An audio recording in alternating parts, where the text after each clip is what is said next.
सुनते जाइएगा। Differential equation किसे कहते हैं? कोई भी इक्वेशन जिसमें डिफरेंट ऑर्डर के डिफरेंशियल कोफिशिएंट हो और उनके साथ वेरिएबल हो, उससे बनने वाली कोई भी इक्वेशन आपके सामने लिखी होगी तो उसे हम कहते हैं डिफरेंशियल इक्वेशन। किसी भी ऑर्डर के डिफरेंशियल कोफिशिएंट हो सकते हैं, उनकी कुछ भी पावर हो सकती है और वेरिएबल्स हो सकते हैं। तो इस कॉम्बिनेशन से कोई भी इक्वेशन अगर बन के सामने आएगी तो उसे हम डिफरेंशियल इक्वेशन कहते हैं। जैसे d2y/dx2 plus 3dy/dx plus x equals to 0, ये एक डिफरेंशियल इक्वेशन है। क्यों? क्योंकि इसमें वेरिएबल है और उनके डिफरेंशियल कोफिशिएंट है। Same y³ d2y/dx2 3dy/dx plus xy² equal to 0, तो ये भी क्या है? एक तरीके की डिफरेंशियल इक्वेशन है। यहाँ तक समझ में आया?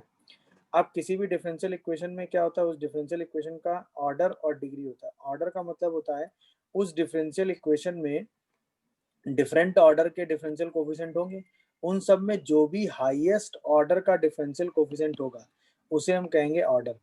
तो जैसे कोई भी डिफरेंशियल इक्वेशन आपके सामने आएगी उसमें आप क्या सर्च करेंगे? हाईएस्ट ऑर्डर का डिफरेंशियल कोफिशिएंट। जैसे ही आपको हाईएस्ट ऑर्डर का डिफरेंशियल कोफिशिएंट मिलेगा, तुरंत आपको क्या मिल जाएगा भाई? ऑर्डर मिल जाएगा। क्या ये बात सबको समझ में आ रही है? बताओ, बोलिए। ठीक है, अब बात आती है डिग्री की। तो डिग्री का मतलब हुआ जो भी हाईएस्ट ऑर्डर का डिफरेंशियल कोफिशिएंट है उसकी जो मैक्सिमम पावर है, उसकी जो क्या है? Maximum power. कब? जब आपका डिफरेंशियल इक्वेशन रेडिकल साइन से फ्री है। जब आपका डिफरेंशियल इक्वेशन किससे फ्री है? रेडिकल साइन से। या इसी चीज को ऐसे कह दें कि differential equation represent in polynomial format. In polynomial format. Polynomial format का मतलब समझ गए? मतलब उसमें जितनी भी इंडेक्स पावर होनी चाहिए वो सारी पावर एक होल नंबर होनी चाहिए। वो कोई भी रेडिकल साइन के साथ ना हो। मतलब पावर 1/2 ना हो, 1 - 1 ना हो, 3/2 ना हो, ये सारी पावर्स ना हो। जब ऐसी सिचुएशन आएगी,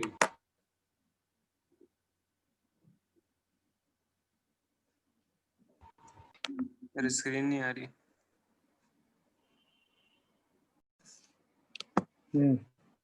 देखो, तो जब ऐसी पावर के साथ आपकी इक्वेशन आ जाएगी जिसमें क्या हो? हाफ ना हो, 1 ना हो, जैसे हाफ पावर ना हो, 3/2 पावर ना हो, -1 पावर ना हो, ये सारी पावर मिसिंग हो, तो हम उसे कहते हैं पॉलिनोमियल फॉर्मेट।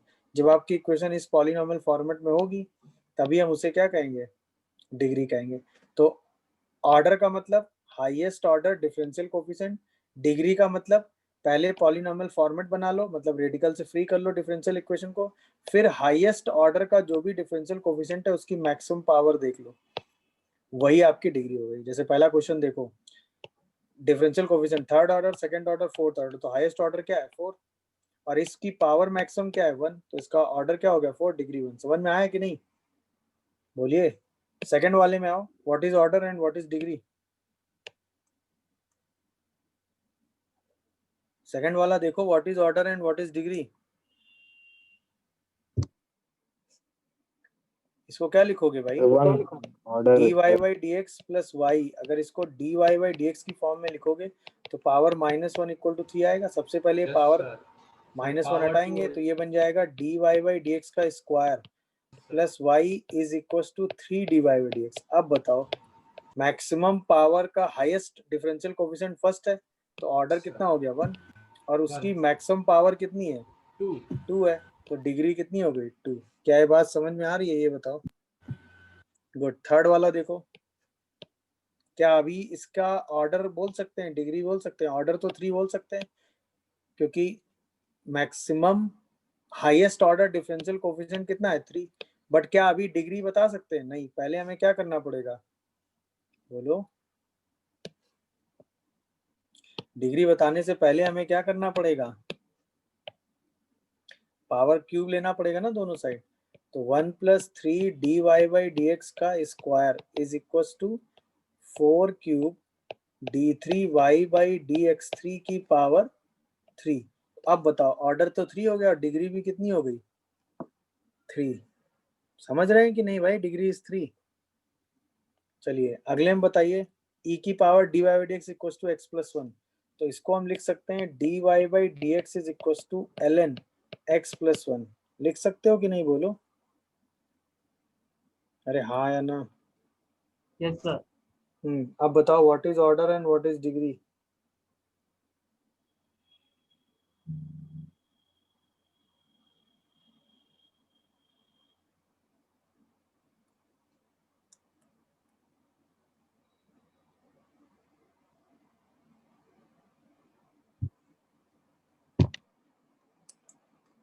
सर 0। क्या ऑर्डर या डिग्री? Sir order. अरे ऑर्डर तो 1 हो गया ना भाई। हाईएस्ट ऑर्डर डिफरेंशियल कोएफिशिएंट कितना है? Yes sir, order 1। ऑर्डर 1। अब डिग्री बताओ कितनी है?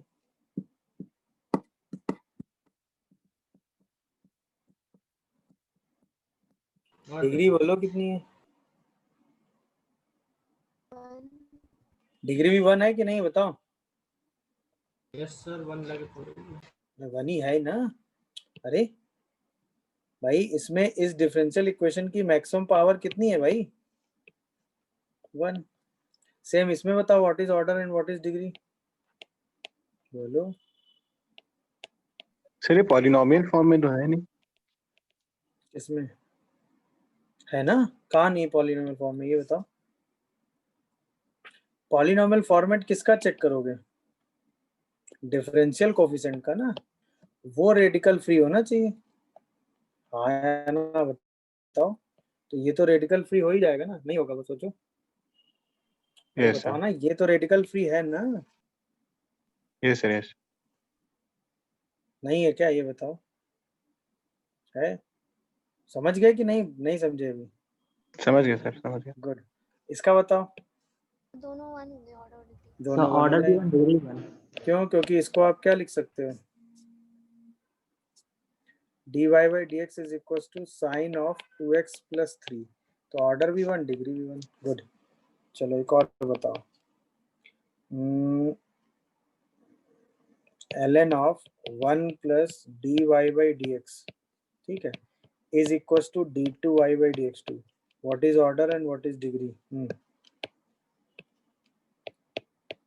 What is order and what is degree, अब बताओ।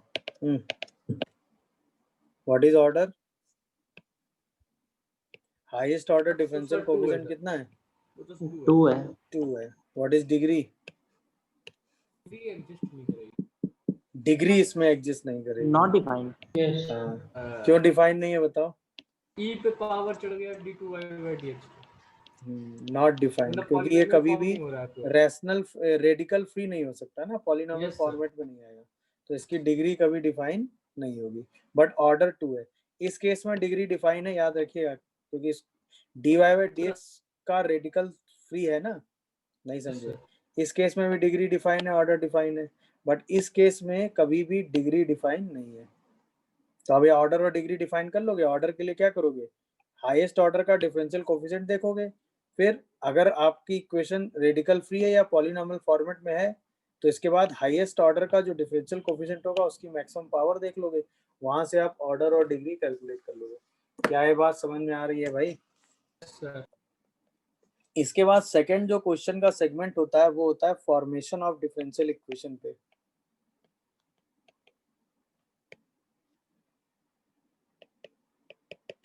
मतलब अब आपको क्या है कि अपनी इक्वेशन से डिफरेंशियल इक्वेशन फॉर्मेट करनी होती है। तो डिफरेंशियल इक्वेशन फॉर्मेट करने का एक सिंपल तरीका होता है। हम क्या करते हैं? सिंपल एलिमिनेट करते हैं। किसको? All independent arbitrary constant. Eliminate all independent arbitrary constant.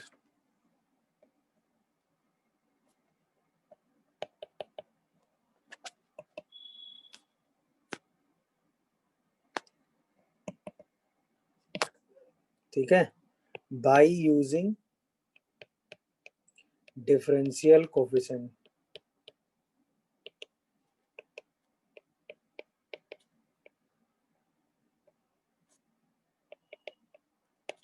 और इसके बाद हम एक डिफरेंशियल इक्वेशन फॉर्म कर लेते हैं, तो उसी को हम कहते हैं डिफरेंशियल इक्वेशन। किसी भी इक्वेशन की। तो किसी भी इक्वेशन में जितने भी इंडिपेंडेंट आर्बिट्री कांस्टेंट होते हैं उनको एलिमिनेट करके हम अपनी एक डिफरेंशियल इक्वेशन फॉर्म करते हैं। वो एलिमिनेट किसकी हेल्प से करते हैं?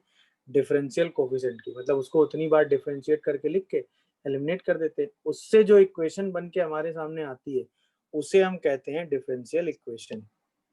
क्लियर है?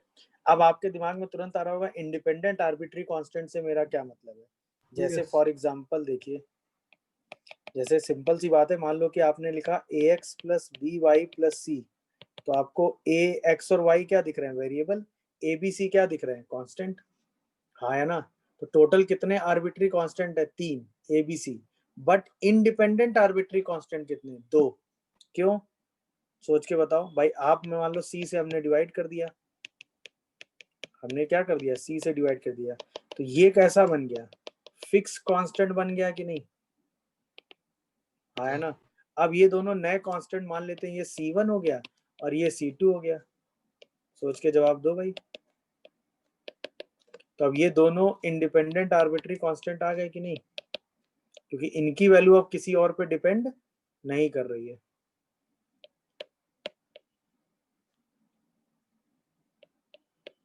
मेरी बात समझ गए कि नहीं भाई?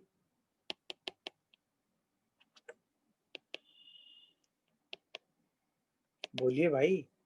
तो दो इंडिपेंडेंट आर्बिट्री कांस्टेंट हो गए कि नहीं हो गए? क्योंकि एक फिक्स कांस्टेंट बन जाएगा एट ए टाइम। कोई भी एक फिक्स बना लो एट ए टाइम, इन तीन में से दो ही कांस्टेंट आपके पास आर्बिट्री बचेंगे। किसी भी एक कांस्टेंट को आप एलिमिनेट कर सकते हो। वैसे भी एक लाइन की इक्वेशन है, लाइन की general equation y equal to mx plus c होती है और उसमें कितने कांस्टेंट होते हैं? 2। समझ रहे हो कि नहीं भाई? तो इंडिपेंडेंट आर्बिट्री कांस्टेंट जितने हैं उन सारे आर्बिट्री कांस्टेंट को हमें एलिमिनेट करना है। किसकी हेल्प से? डिफरेंशियल कोफिशिएंट की हेल्प से। तो ऑब्वियसली जितने इंडिपेंडेंट आर्बिट्री कांस्टेंट होंगे उतने ऑर्डर का डिफरेंशियल कोफिशिएंट बनेगा, क्योंकि हमें अपनी इक्वेशन को उतनी बार क्या करना पड़ेगा? डिफरेंशिएट करना पड़ेगा। मेरी बात समझ पा रहे हो कि नहीं? और उतनी बार डिफरेंशिएट करके आप इक्वेशन बनाओगे, उसे ही हम क्या कह देंगे? डिफरेंशियल इक्वेशन कह देंगे। बस ये टेक्निक है। क्लियर हो गया? अब चलिए क्वेश्चंस में समझ लेंगे कि कैसे ये काम करते हैं। जैसे पहले यही ले लो, y equal to m x plus c है, इसकी डिफरेंशियल इक्वेशन चाहिए, तो पहली बार डिफरेंशिएट करोगे dy बाई dx क्या आ जाएगा? m। इसी को दोबारा डिफरेंशिएट कर दोगे तो d2y बाई dx2 जीरो आ गया। यही आपकी डिफरेंशियल इक्वेशन हो गई। हाँ या ना? बोलिए भाई। क्लियर है?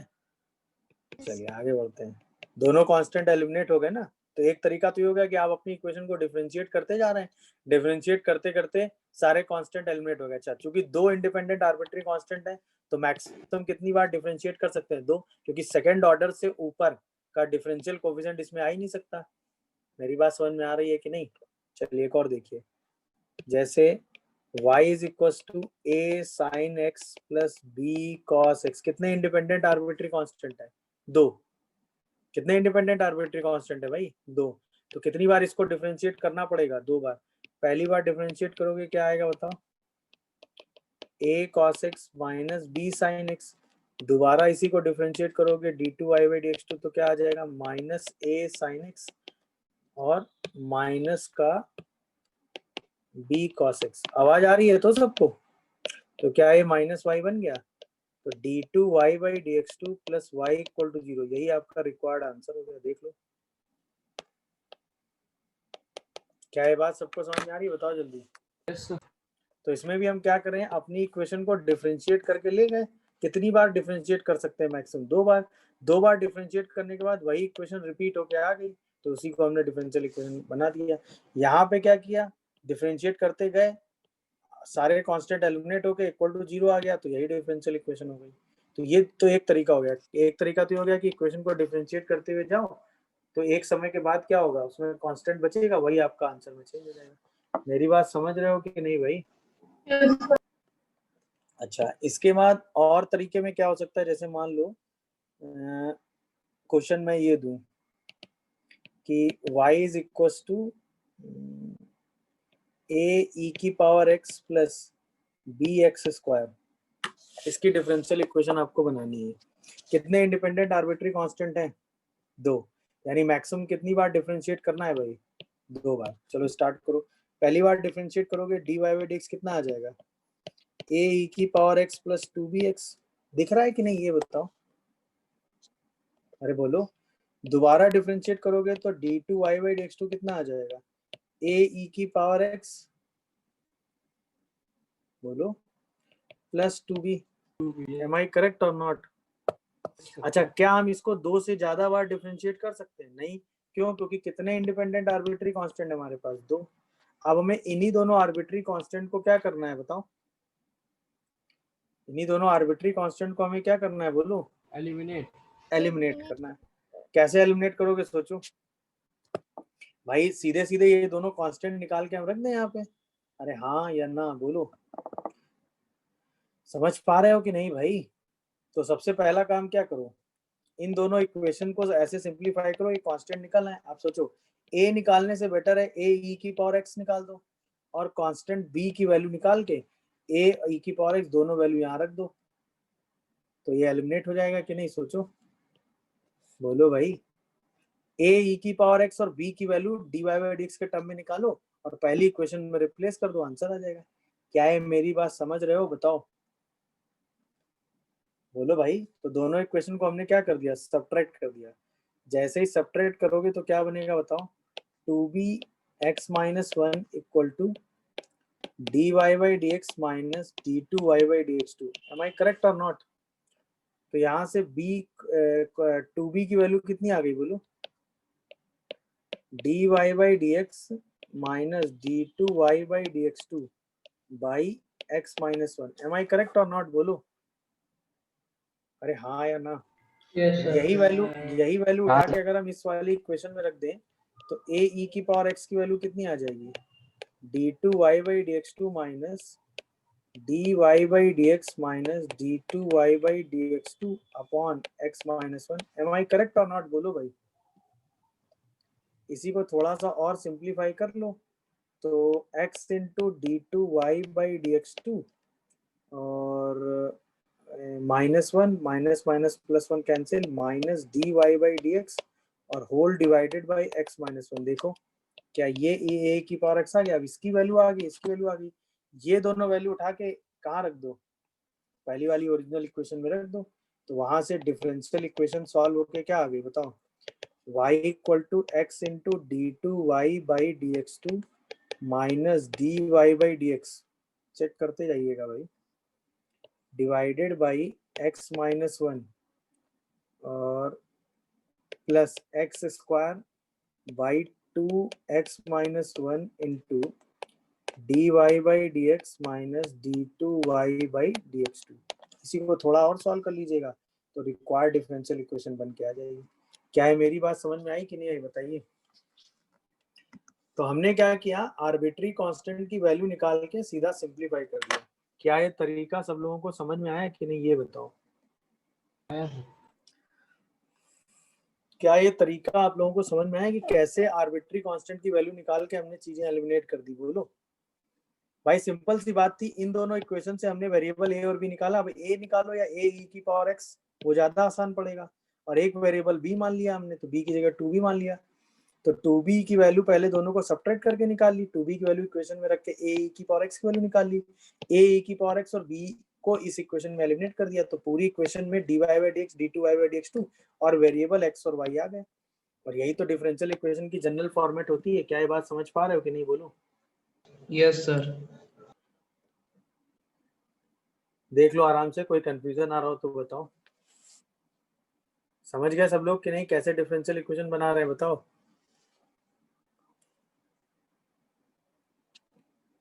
गुड। चलिए अब जरा आप फाइंड करो, फाइंड डिफरेंशियल इक्वेशन फॉर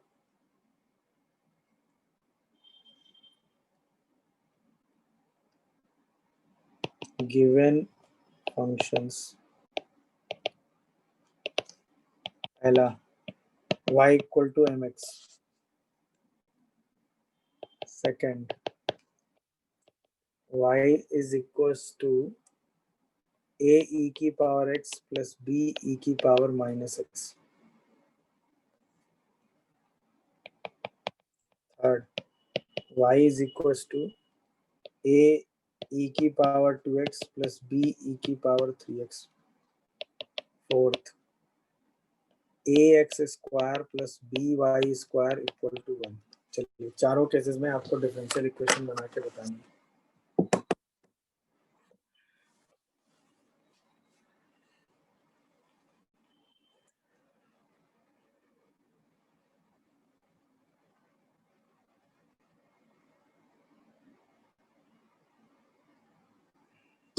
पहला हो गया. First is equals to dy by dx into x. क्या आ रहा है? Y is equals to dy by dx into x. हाँ, y is equals to dy by dx into x. सही है.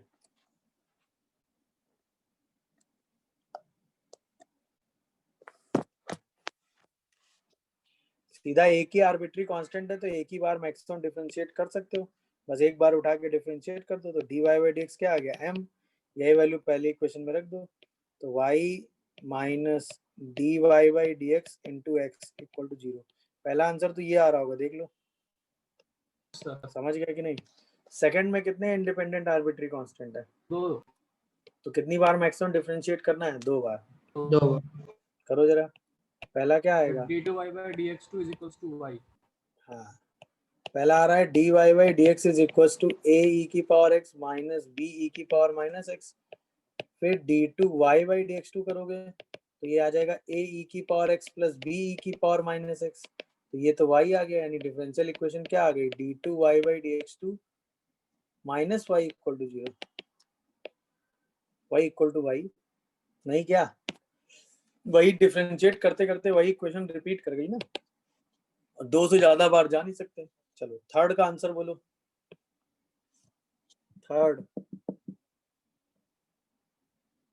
Third में कितने इंडिपेंडेंट आर्बिट्री कांस्टेंट है? 2. Maximum कितनी बार डिफरेंशिएट कर सकते हैं? 2 बार. मैक्सिमम कितनी बार डिफरेंशिएट कर सकते हैं थर्ड को? 2 बार.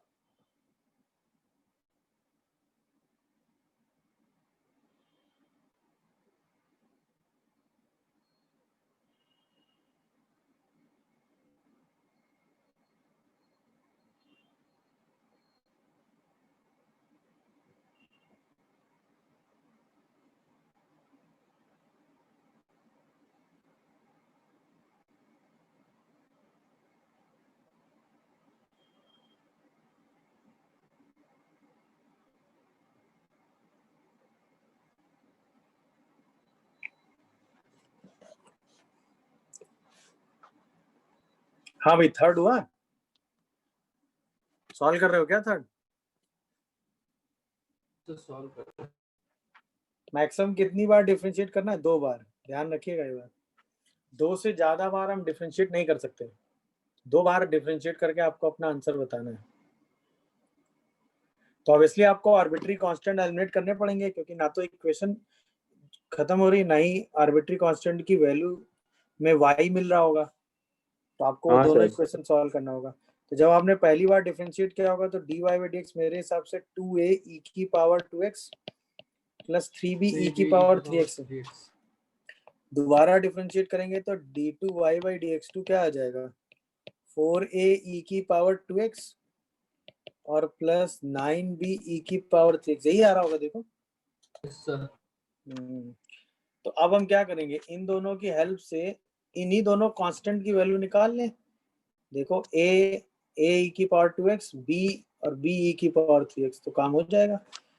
बोलो भाई. तो बस अब सॉल्विंग ही में ही थोड़ा सा टाइम लगेगा अगर आप थोड़ा स्मार्टली डील करेंगे. मान लेते हैं हम a e की पावर 2x को लैम्डा ले लो और b e की पावर 3x को म्यू ले लो. तो पहली इक्वेशन क्या हो गई? 2 lambda plus 3 mu equal to dy by dx. फिर 4 lambda plus 9 mu equal to d2y by dx2. अब इसी को सॉल्व करके क्या निकाल दो? लैम्डा और म्यू. वही लैम्डा और म्यू सीधा उठा के यहाँ रख दीजिएगा, इक्वेशन मिल जाएगी. क्या है, मेरी बात समझ पे आ रही है कि नहीं? तो दोनों इक्वेशन, पहली वाली इक्वेशन में 2 मल्टीप्लाई करके क्या करो? सब्ट्रैक्ट कर दो क्या? तो म्यू की वैल्यू कितनी आ रही है? d2y by dx2 minus 2 dy/dx by 3 check करिए जरा, बोलो भाई। और लैम्डा की वैल्यू कितनी आ रही है, 3 मल्टीप्लाई करो, ये और ये कैंसिल, 6 - 2, तो 3 dy/dx माइनस d2y/dx2 बाई 2। देखो यही आ रहा है क्या, यही लैम्डा और म्यू पहली इक्वेशन में लिख दो, तो डिफरेंशियल इक्वेशन सॉल्व होके क्या आ रही है, 6y is equals to 2d2y/dx2 minus 4dy/dx plus 9dy/dx और माइनस 3d2y/dx2। इसका मतलब d2y/dx2 माइनस 5dy/dx और प्लस का 6y इक्वल टू 0। देखो ये आंसर आ रहा है किसी का, यस सर। Yes sir. देख लीजिए, सिंपल आपने सॉल्व किया है बस, इससे ज्यादा कुछ नहीं किया। वही दोनों डिफरेंशियल इक्वेशन निकाली, सॉल्व करने के लिए बस ये दिमाग लगा दिया है। दिखा क्या भाई, कोई कंफ्यूजन हो तो बताओ। No sir. चलिए अगला बताइए, लास्ट वाला। इसमें 2 इंडिपेंडेंट आर्बिट्री कांस्टेंट है, इसका मतलब मैक्सिमम कितनी बार डिफरेंशिएट करना पड़ेगा, 2 बार। तो बस 2 बार डिफरेंशिएट करके डिफरेंशियल इक्वेशन बना दीजिए। मैक्सिमम 2 बार डिफरेंशिएट करना पड़ सकता है, सही है। बस डिफरेंशिएशन करने में ही दिमाग लगाइएगा। तो जैसे पहली बार डिफरेंशिएट करोगे तो मेरे हिसाब से 2ax plus 2by into dy/dx आएगा। क्या ये आ रहा है, देखो yes sir. Is equal to 0 आ जा रहा होगा, देखो जरा ध्यान से। और जब दोबारा इसी को डिफरेंशिएट करेंगे तो क्या आएगा, 2a प्लस 2b dy/dx का होल स्क्वायर और plus 2b y into d2y/dx2 equal to 0। देखो ये आ रहा है क्या। अब Yes, इन sir. दोनों से Yes, sir. a और b निकालना है और वो इक्वेशन 1 में रखना है। थोड़ा सा अगर आप स्मार्टली डील करो तो पहली इक्वेशन से a/b निकालो जरा। a/b क्या, 2a/2b क्या आएगा बोलो, minus y into dy/dx by x आ रहा है क्या, चेक करो। और दूसरी वाली इक्वेशन से भी अगर 2a/2b निकालो तो कितना आ रहा है, बोलिए, minus y into d2y/dx2 plus dy/dx का होल स्क्वायर और whole divided by 1। Am I correct और नॉट, ये बताओ। दोनों से 2a/b बराबर कर दो उठा के। जैसे ही 2a/b की वैल्यू इक्वल करोगे वहीं से देखिए आंसर आ जाएगा। क्या आंसर आ रहा है, y into dy/dx by x equal to y d2y/dx2 plus dy/dx का होल स्क्वायर। यही आपकी रिक्वायर्ड डिफरेंशियल इक्वेशन आ गई। हमने बस 2a/b को एलिमिनेट कर दिया।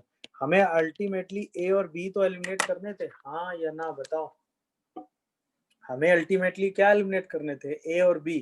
तो पहली वाली इक्वेशन से 2a/b निकाला, दूसरी वाली इक्वेशन से भी 2a/b निकाला, दोनों को इक्वल कर दिया, तो वहां से dy/dx d2y/dx2 और y और x का रिलेशन आ गया। वही रिलेशन हमारा क्या होता है, डिफरेंशियल इक्वेशन। तरीका समझ में आया कि नहीं, कैसे a और b एलिमिनेट किए गए बोलो। तो ऐसा भी हो सकता है कई बार आप इक्वेशन में एलिमिनेशन करते वक्त थोड़ा दिमाग लगा दो, वो सारी चीजें पॉसिबल हैं। मेरी बात समझ पा रहे हो कि नहीं बताओ। तो हार्डली क्या होगा कि डिफरेंशिएट करते हुए वही इक्वेशन रिपीट कर जाए, या डिफरेंशिएट करते हुए वो कांस्टेंट एलिमिनेट ही हो जाए पूरा और एक इक्वेशन ही dy/dx के फॉर्म में आ जाए, या आर्बिट्री कांस्टेंट a और b में इक्वेशन सॉल्व हो और a और b कांस्टेंट लगा के आप ओरिजिनल इक्वेशन में रिप्लेस करो, या फिर क्या होगी, कांस्टेंट में वही a और b बाई b की वैल्यू का रेशियो निकाल के इक्वल कर दो, उससे आंसर आ जाए। क्या ये पूरी कहानी सबको समझ में आई भाई, हाँ या ना बताओ। नहीं आ रही तो वो बताओ, बोलिए। पूरी बात सबको समझ में आ रही है, नहीं आ रही है, बताओ। Yes sir. तो कई बार कई सिचुएशंस में आप एलिमिनेशन करते हैं। अल्टीमेटली एम सिंपल है, आपको एलिमिनेट किसको करना है भाई? इंडिपेंडेंट आर्बिट्री कांस्टेंट को। किसकी हेल्प से? डिफरेंशियल कोफिशिएंट की हेल्प से। वो करने के बाद ही आपको क्या मिलेगा? इक्वेशन से डिफरेंशियल इक्वेशन मिल जाएगा। क्या ये कॉन्सेप्ट क्लियर हुआ? हाँ या ना? अच्छा, कई बार क्या होता है कि आपकी इक्वेशन, जैसे इसमें क्या था, इक्वेशन गिवन थी, उन इक्वेशन में आर्बिट्री कांस्टेंट आपको दिख रहे थे, उनको आपने एलिमिनेट कर दिया डिफरेंशिएट करके इक्वेशन बना के। कई बार क्या होता है कि इक्वेशन का स्टेटमेंट लिखा होता है और उससे आपको पहले इक्वेशन उस फॉर्मेट में लिखनी होती है इंडिपेंडेंट आर्बिट्री कांस्टेंट के फॉर्म में, और फिर एलिमिनेट करनी होती है। समझ रहे हो कि नहीं भाई? बोलिए। जैसे मान लीजिए आपके सामने क्वेश्चन आ जाए कि differential equation of non vertical lines, find differential equation for all non-vertical lines in plane। Plane में जितनी भी नॉन वर्टिकल लाइंस हैं उनका डिफरेंशियल इक्वेशन बताओ। तो ऑब्वियसली नॉन वर्टिकल लाइन की जनरल इक्वेशन क्या होती है? y is equals to mx plus c। बस अब इसके लिए तो आपने डिफरेंशियल इक्वेशन अभी निकाली थी ना, dy बाई dx क्या आएगा? m। एक बार और डिफरेंशिएट करोगे तो d2y बाई dx2 क्या आ जाएगा? 0। तो उस इक्वेशन को आप आर्बिट्री कांस्टेंट के टर्म में लिखेंगे और उसकी differential equation arbitrary constant eliminate करके सॉल्व कर देंगे। हाँ या ना?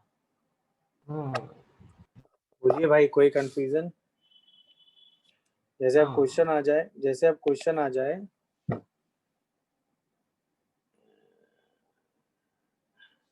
कि find differential equation for all parabola whose axis of symmetry, या whose एक्सिस, भाई सिमेट्रिक एक्सिस जो है वो पैरेलल है किसके? एक्स एक्सिस के। X axis. तो उस पैराबोला की डिफरेंशियल इक्वेशन क्या होगी बताओ? जिसकी एक्सिस जो है वो पैरेलल है, तो उसकी डिफरेंशियल इक्वेशन क्या होगी? बोलो।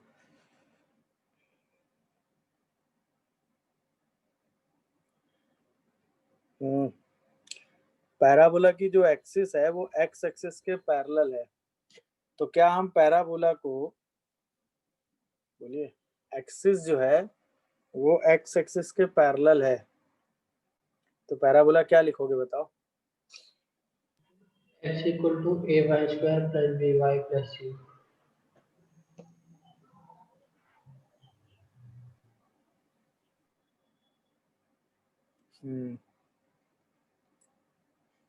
y plus minus a का whole square is equals to 4ax। मतलब सीधा ऐसे लिख दो ना, प्लस माइनस के ऊपर आर्बिट्री कांस्टेंट है ना, तो y प्लस a का whole square equal to bx लिख दो। कितने इंडिपेंडेंट आर्बिट्री कांस्टेंट है? 2। उन्हीं दोनों को आपको एलिमिनेट करना है। नहीं समझ रहे हो? इसी को थोड़ा और सिंप्लीफाई करके करोगे तो y स्क्वायर प्लस ay है ना, प्लस bx प्लस c ऐसे भी आ जाएगा। यही तो किसी ने यही बोला था ना शायद। ऑब्वियसली ये इसी फॉर्मेट में तो लिखा है। अरे हाँ है ना?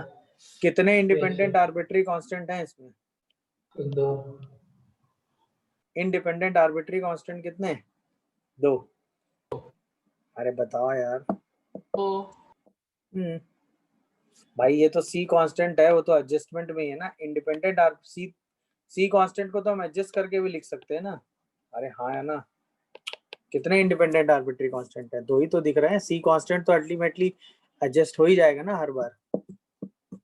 अरे बताओगे भाई? कितने इंडिपेंडेंट आर्बिट्री कांस्टेंट? 2। तो कितनी बार डिफरेंशिएट करना पड़ेगा? 2 बार। कर दो डिफरेंशिएट, क्या आएगा बताओ? 2y dy by dx plus a dy by dx plus b equal to 0। ये पहली इक्वेशन हो गई। इसी को दोबारा डिफरेंशिएट करो, क्या आएगा? 2 dy बाई dx का होल स्क्वायर फिर plus 2y d2y by dx2 plus a d2y by dx2 equal to 0। यही तो आएगा, चेक करिए जरा। अरे हाँ या ना, इन्हीं दोनों से किसकी वैल्यू निकालेंगे, a और b ओरिजिनल इक्वेशन में रख देंगे। क्या कहते हो, इन्हीं दोनों से a और b की वैल्यू निकालेंगे, ओरिजिनल इक्वेशन में रख देंगे। हाँ या ना? हाँ सर।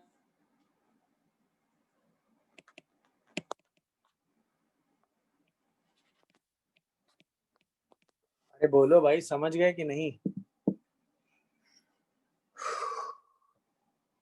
देख लीजिए, कोई कंफ्यूजन आ रहा हो तो बताइए।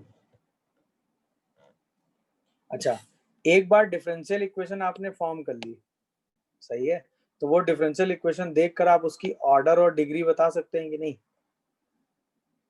तो कई बार आपसे ऐसे भी पूछ सकता है कि उसकी ऑर्डर और डिग्री क्या है। समझ रहे हैं? जैसे ये क्वेश्चन भी पूछा गया है, फाइंड डिग्री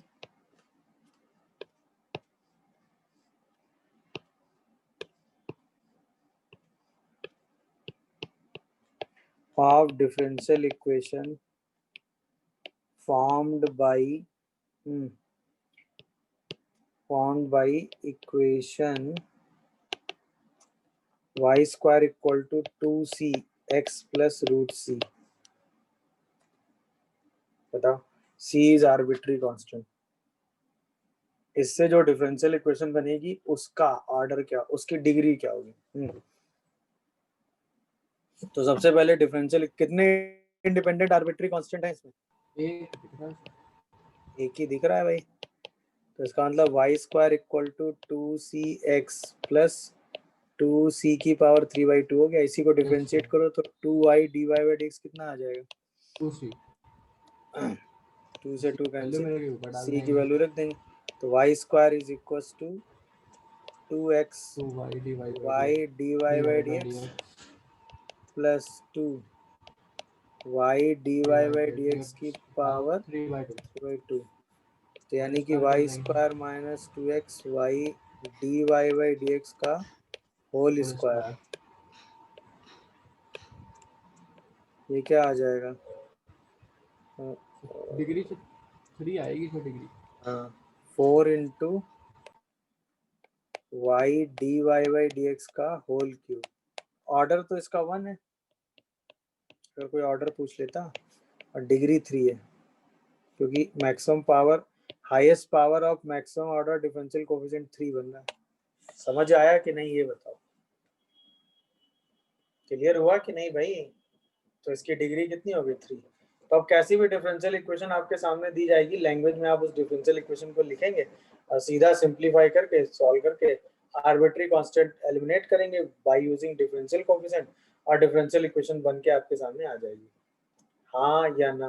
क्या ये बात सबको क्लियर हो रही है? किसी को कोई कंफ्यूजन या डाउट हो तो बताओ। चलिए, अब हम बात करने जा रहे हैं थर्ड कैटेगरी, जिस टाइप के क्वेश्चन हमारे सामने आते हैं, that is solving of differential equation.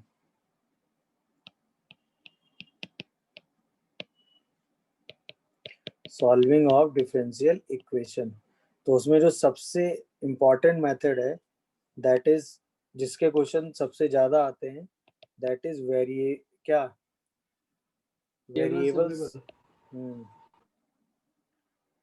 Variable separable method. समझ रहे हो कि नहीं? तो पहला मेथड तो वेरिएबल सेपरेबल हो गया, इसके क्वेश्चन सबसे ज्यादा आते हैं। वेरिएबल सेपरेबल मतलब dy by dx याद दिया, यहाँ पर x और y के फंक्शन सेपरेट हो गए, तो ऑब्वियसली y के फंक्शन आप dy के साथ ले लो और x के फंक्शन dx के साथ ले लो, और दोनों साइड क्या कर दो? इंटीग्रेट।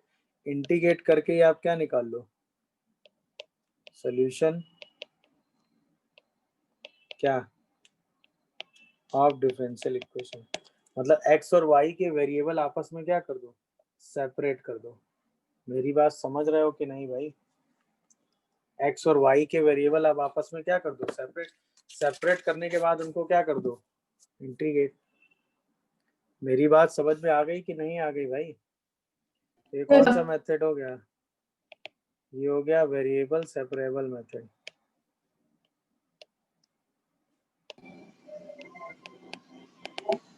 बोलिए भाई।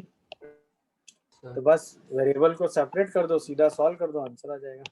चलिए जैसे एग्जांपल dy बाई dx दिया हो 1 plus x plus y plus x y, इसको सॉल्व करके आपको डिफरेंशियल इक्वेशन बतानी, तो क्या करोगे?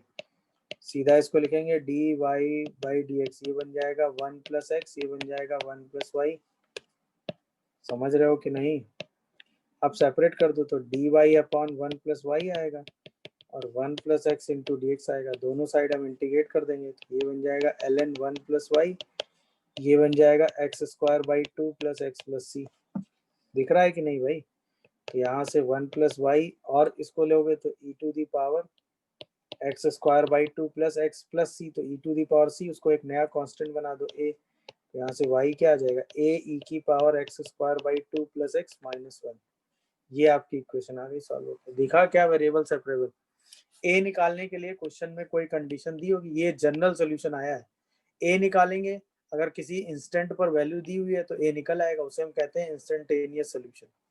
तो अगर ए निकालने के लिए कोई कंडीशन दी है तो आप वो कंडीशन एक्स और वाई रख के ए निकाल लो, तो आपको इंस्टेंटेनियस इक्वेशन मिल जाएगी फॉर दैट, नहीं तो आपको एक जनरल इक्वेशन हर बार मिल जाएगी।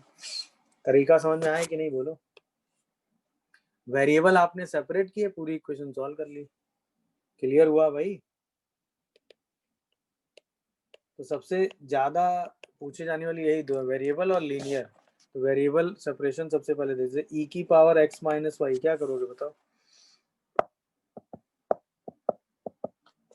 तो सीधे वेरिएबल सेपरेट करो तो d y by d x क्या लिखा हुआ है?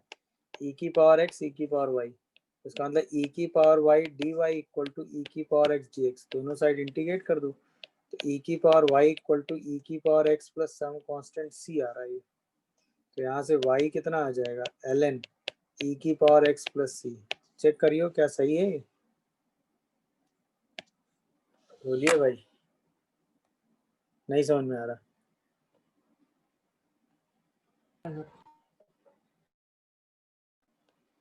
हो गया सर फिर। फर्स्ट कर लिया सबने? Yes, sir. इसको तो आपने Yes, लिख दिया होगा sir. D y by y is equal to 2x by x plus 1 into d x, ऐसे Yes, sir. इसी को इंटीग्रेट कर दिया। x plus 1 minus 1. हाँ, इसको ही आपने ब्रेक कर दिया होगा 2 कॉमन करके। क्या ब्रेक किया? x plus 1 minus 1. तो 2 D x minus 2 D x by x plus 1, ऐसा। Yes, sir. Sir.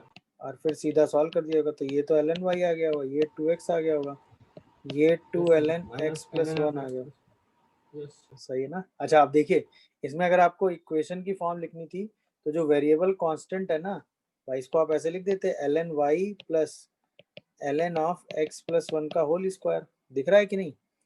अच्छा, इसमें एक कांस्टेंट भी आता है, उस कांस्टेंट को आप ln c ले लेते हो और इज इक्वल टू 2x ले लेते हो, तो ये पूरी चीज ln में आ जाती है कि नहीं? y इंटू एक्स प्लस 1 का whole square into some constant c equal to 2x, ये दिख रहा है कि नहीं? तो यहाँ से जो फंक्शन आप लिखते क्या लिखते? y x प्लस 1 का होल स्क्वायर और साथ में some constant c is equal to e की पावर 2x हो जाता है कि नहीं? तो जो y फंक्शन है वो क्या होता है? e की power 2x upon c x plus 1 का होल स्क्वायर। इसी को ऊपर भी ला सकते हो, तो अगर हम इसको लिखें लैम्डा e की power 2x upon x plus 1 का होल स्क्वायर, तो कोई प्रॉब्लम है ये बताओ? ये सर कैसे सिंप्लीफाई किया मैंने, समझ में आया सबको? नहीं आया? देख लीजिए, बताइए कैसे सिंप्लीफाई करके ये लिखा मैंने। क्या ये बात क्लिक कर पा रहे हो कि नहीं, बस ये बताओ। Yes, sir. ये जो चीजें मैंने सिंप्लीफाई करके लिख दी हैं, सब लोग समझ पा रहे हो कि नहीं, ये बताओ? नहीं समझ पा रहे हो? Sir, आ रहा है। आ गया। तो वो आप कई बार आपको आंसर इसी फॉर्मेट में दिया होगा, तो वो फॉर्मेट भी लिखना आपको आना चाहिए। तो वो तो आर्बिट्री कांस्टेंट सी हम यहाँ लिखते हैं, तो सी को अगर हम यहाँ एल एन सी लिख दें तो क्या प्रॉब्लम है? कोई नहीं। अब एल एन लिखने का फायदा ये होगा कि ये कांस्टेंट सबके साथ कंबाइन हो जाएगा। मेरी बात समझ रहे हो कि नहीं भाई? तो कई बार डिफरेंशियल इक्वेशन को सिंप्लीफाई करते वक्त, लिखते वक्त आपको ये चीजें ध्यान में रखनी है। मेरी बात समझ गए सब लोग? चलिए अगला वाला करिए जरा, वेरिएबल सेपरेट करके।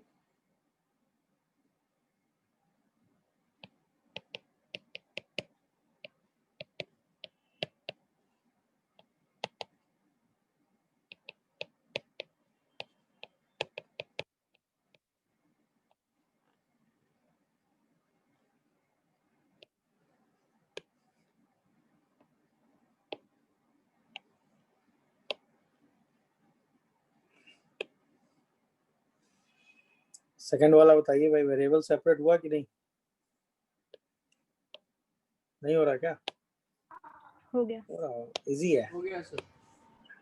ये शायद फैक्टराइज हो जाता है ना, 1 1 माइनस एक्स into 1 स्क्वायर plus y 1 square. Plus y square, Yes sir. ये शायद y square d y upon 1 plus 1 y plus स्क्वायर y है। square equals to 1 minus x square upon x into dx.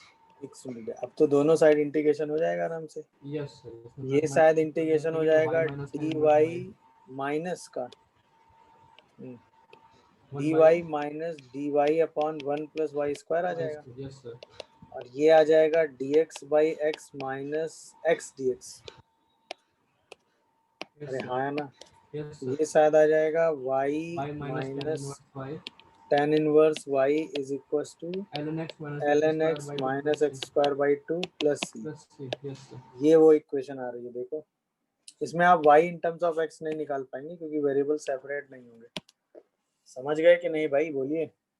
तो ultimately Yes, sir. Variable separate करके x वाला dx के साथ y वाला dy के साथ लेके इंटीग्रेशन कर दिया है। चलिए थर्ड वाला करिए जरा, थर्ड एंड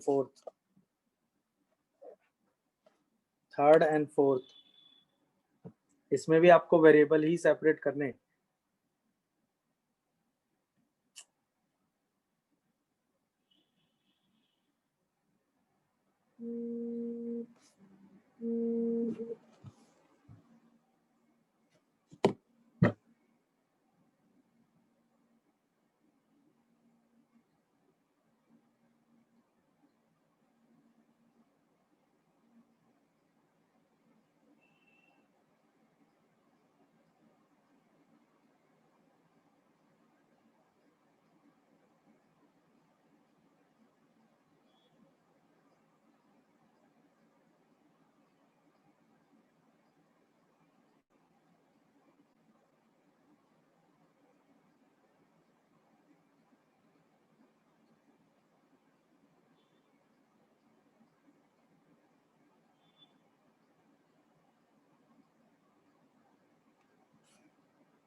हाँ भाई, क्या थर्ड वाला हुआ? Yes sir. नहीं हुआ? Yes sir. हो गया आसान sir. है। फोर्थ वाला कर रहे थे फोर्थ वाला। D y by d x, ये तो x के साथ है, यहाँ शायद ये बनेगा a y square plus a into d y by d x ना, तो x minus a into d y by d x आएगा और साथ में ये ए वाई स्क्वायर आएगा। अब शायद सेपरेट होता हुआ दिख रहा होगा, d y by y square अलग आ जाएगा और a upon x minus a into d x अलग आ जाएगा। यही तो सेपरेट किया होगा, देखो यही क्या?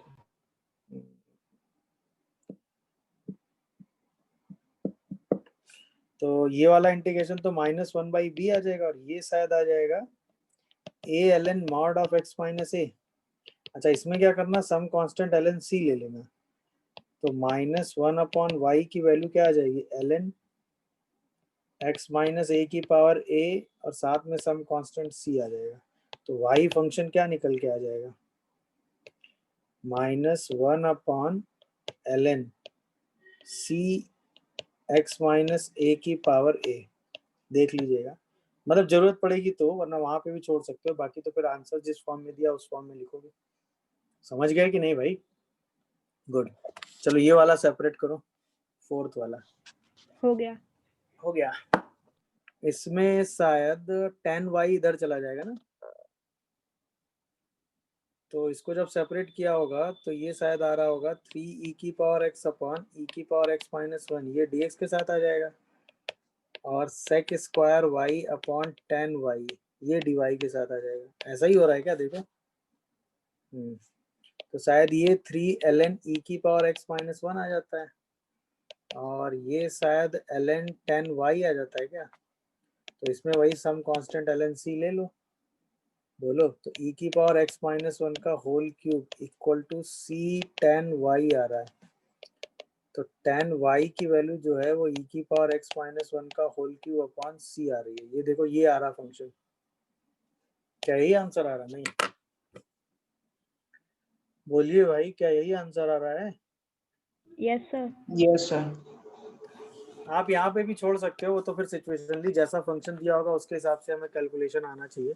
बट कई बार आप ये y की जगह ln y लिख के आप वेरिएबल को सेपरेट करते हो तो उससे आपका क्वेश्चन उसी सेम फॉर्मेट में चला जाता है। समझ गए कि नहीं भाई, ये बताओ।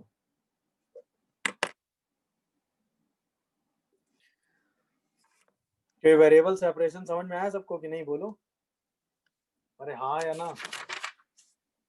चलिए, अच्छा कई बार क्या होता है कि आपकी इक्वेशन डायरेक्ट x में ही दी होती है तो उसमें वेरिएबल फिर सेपरेट करना ही नहीं होता। जैसे आप कहीं दे दे dy by dx is equals to 1/1 plus x square,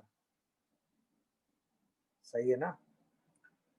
और आपसे कह दे कि y of √3 is equals to 2, सही है। तो अब आपसे कह दे find y equal to fx, तो क्या आंसर दोगे बताओ।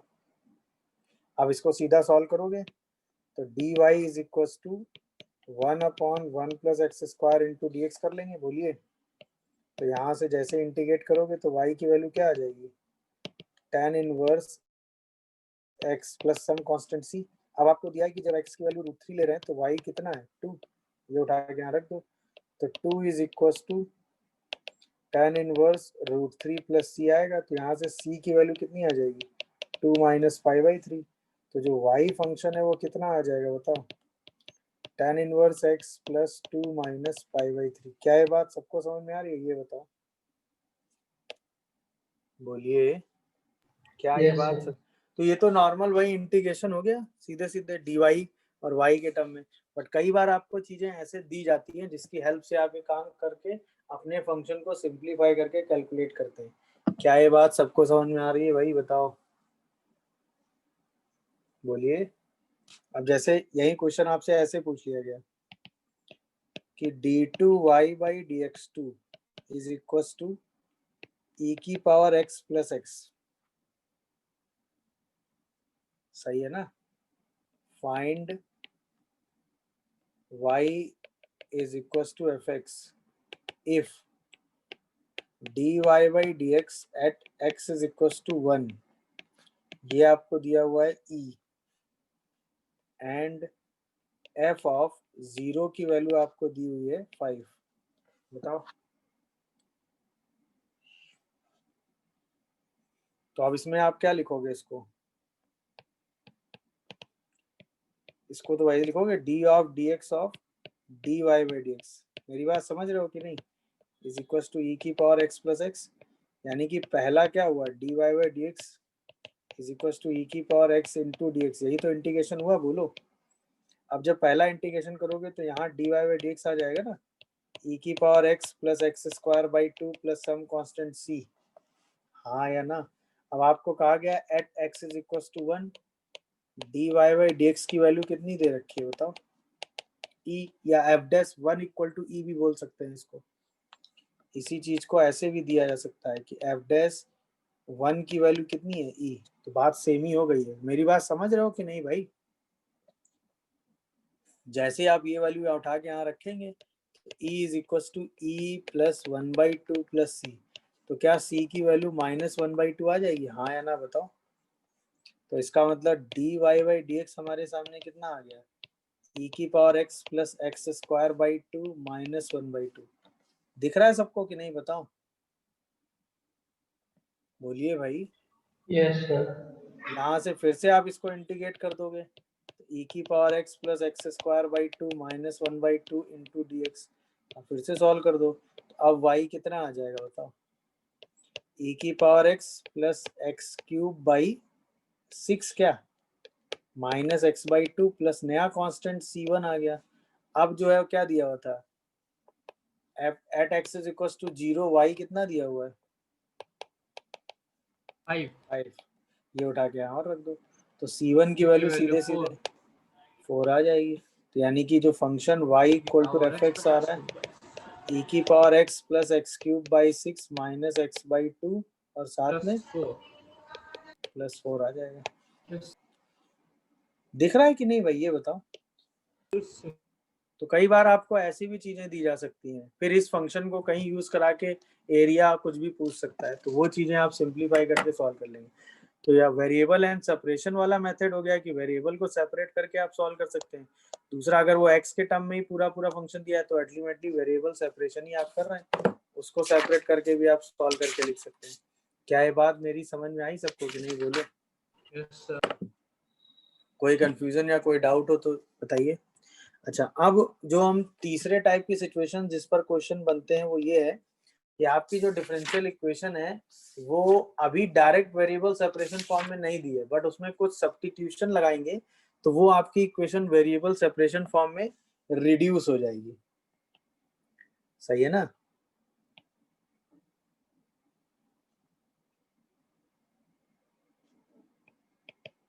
मतलब reducible two variable separation form.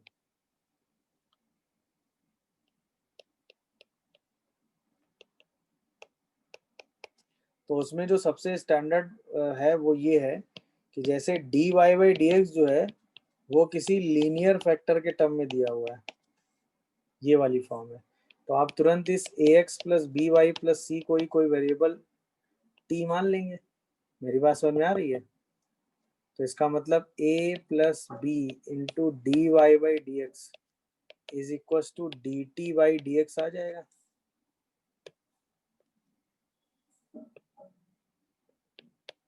आ जाएगा कि नहीं? तो यहां से आप dy बाई डी एक्स की जगह क्या लिख देंगे, dt by d x minus a upon b. देख लीजिए भाई, यही उठा के आप यहाँ सब्स्टिट्यूशन लगा दो, यही dt by d x minus a upon b is equal to f of t आ जाएगा। तो यहाँ से dt बाई डी एक्स कितना आ जाएगा, b f of t plus a. अब ये क्या वेरिएबल सेपरेट हो रहा है कि नहीं, dt को b f of t plus a के साथ सेपरेट कर लो, ये dx अलग सेपरेट हो गया। दोनों साइड इंटीग्रेट करके फाइंड कर लेंगे क्या, सॉल्यूशन ऑफ डिफरेंशियल इक्वेशन।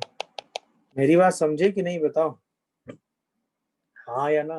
तो बस सीधे इस ax plus b y plus c वाले पार्ट को आप t मान के अपनी इक्वेशन को dt और dx में चेंज कर लोगे, फिर t वाला वेरिएबल एक साथ सेपरेट और x वाला अलग, सिंप्लीफाई करके आंसर निकाल लेंगे। क्या ये बात सबको समझ में आ रही है, बताइए, बोलिए। जैसे इस पर बेस क्वेश्चन मान लीजिए आ गया dy by d x is equal to x plus y plus one का होल स्क्वायर, तो तुरंत हम इस x plus y plus one को ही t मानेंगे, हाँ या ना? तो one plus d y by d x को क्या लिखोगे, d t by d x, यही उठा के सब्स्टिट्यूट कर दो। सही है ना भाई? तो इसी d y by d x की जगह क्या आ जाएगा, d t by d x minus one is equal to t square, तो यही d t by d x कितना हो गया, टी स्क्वायर प्लस वन। हाँ या ना बताओ? अब दिखाई दे रहा है सबको कि नहीं भाई? तो ये d t by t square plus one equal to d x हो गया, इसी को उठा के इंटीग्रेट कर दीजिए।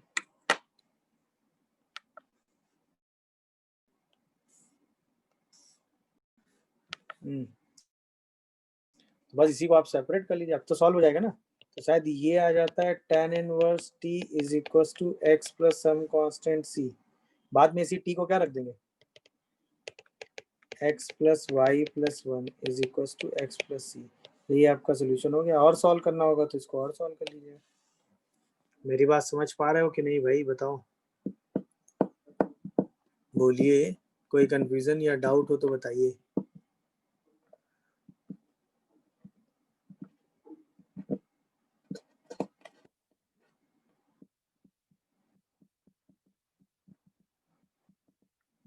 समझ गए कि नहीं भाई? Yes sir. गुड, सॉल्व करिए जरा। dy by dx is equals to sin of x plus y plus cos of x plus y। इसका सोल्यूशन बताइए। sin of x plus y plus cos of x plus y।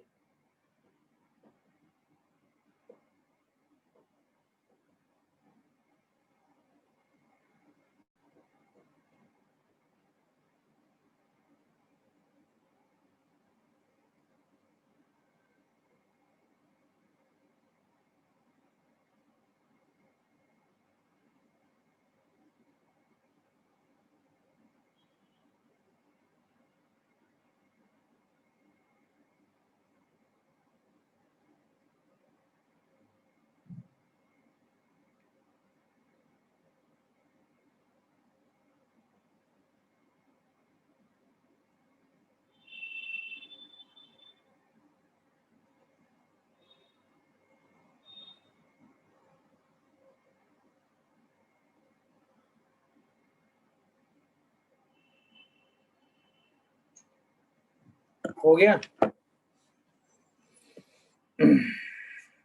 Same logic लगाया होगा इसमें, x plus Y को वही t ले लिया होगा, तो dy बाई dx की जगह वही सेम आ गया होगा, dt by dx minus one. तो ये शायद dt by dx minus one is equal to sine t plus cos t plus one आ गया होगा। तो dt upon sine t plus cos t plus one is equal to dx आ गया होगा, और दोनों साइड इंटीग्रेट हो जाएगा, यहीं से आंसर आ जाएगा। देखो इसको इंटीग्रेट कर लोगे ना, ये शायद ये आ जाता है sec square t by two d t upon one plus tan t by two equal to d x. इसी को टी मानेंगे, ऊपर derivative l n one plus tan t by two is equal to x plus some constant c आ जाता है।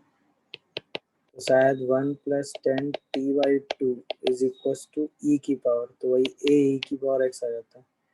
तो यहाँ से t की वैल्यू रख दो, तो x plus y by two equal to a e की पावर x माइनस वन, ऐसा आंसर आता है। देखो क्या यहाँ तक पहुँच रहे हो?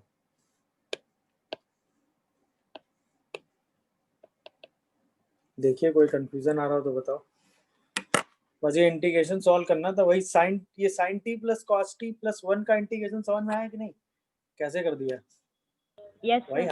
हाफ एंगल में चेंज करके, याद आया? बताया तो है, बोलिए भाई।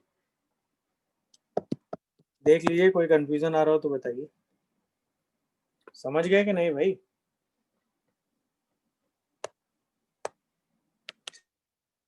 चलिए